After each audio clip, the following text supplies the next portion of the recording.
Okay, on the test, you'll find a picture of a graph with a function. Now here was our original function. This is all we had to start with. Now, I did observe that on your tests as they are right now and on your practice tests, the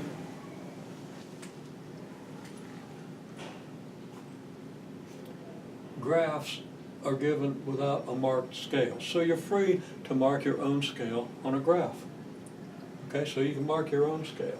You can scale it any way you want, but scale it in such a way that you can do what you're asked to do. Okay? Now what you're asked to do here is graph a f of x minus h, f of x plus h, and a f of x minus h plus k for values a equal to 1/2, h equal to 2, k equal to -4. Well, let's see what that constitutes. Now, I'm just going to do these three graphs here. I'm not going to do this one. I'm going to wait and see what everybody can do with this one, and we'll talk about this a little bit more on Wednesday if necessary. Okay, a f of x, what's that mean? Well, I told you a is 1/2, right? So that means 1/2 f of x for this particular function. Now, what's kind of a transformation is that? Well, everybody identified that as a stretching transformation. So it's a vertical stretch by factor 1/2. What does that mean? That means a vertical stretch by whatever factor moves x that many times as far from the x-axis. Moves your point that many times as far from the x-axis. Moves it vertically, whatever this number is, that many times from the x-axis. So this means it moves every point vertically to half the distance from the x-axis. Now also, I'll remind you, if this had been -1/2, it would have also moved it on the other side of the x-axis to factor to 1/2 the distance, but on the other side of the x-axis. Okay, so this though, since that 1/2 is just positive, just 1/2 as far from the x-axis on the same side. So we mark some points on the graph. Now they're marked here in purple, but I'll remark them so you understand what all we did. And then, having marked these points in purple, I mark points twice as close to the x-axis and on the same side. So for this point, well, this point looks to be about halfway between the x-axis and this one. Halfway between here and here appears to be this point. Halfway between here and here, we appear to have this point.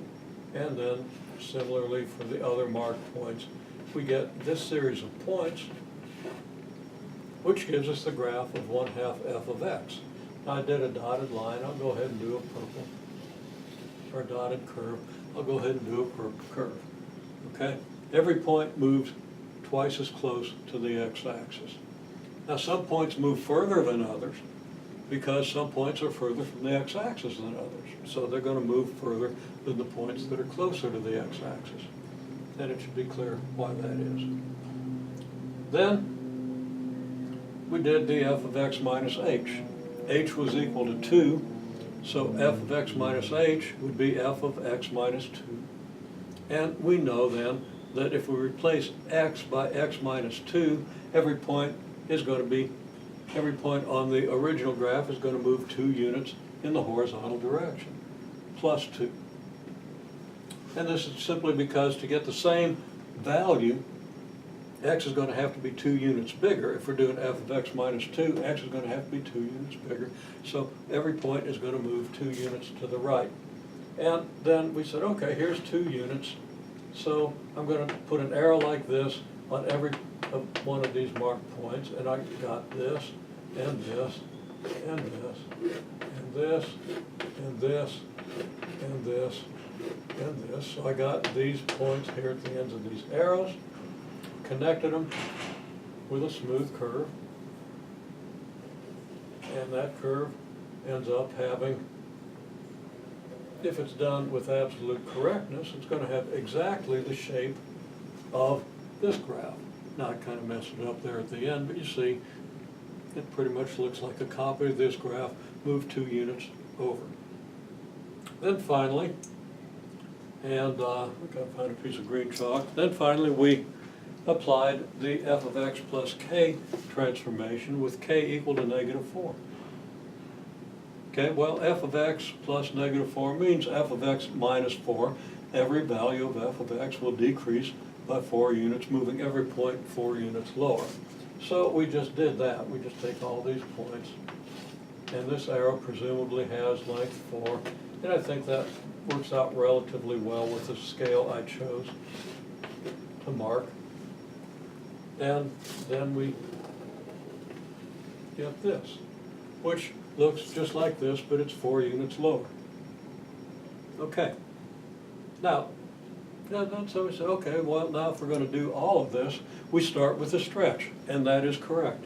If we do AF of x minus h plus k, we start with a stretch. And the graph, the function is going to be 1/2 f of x minus 2 minus 4.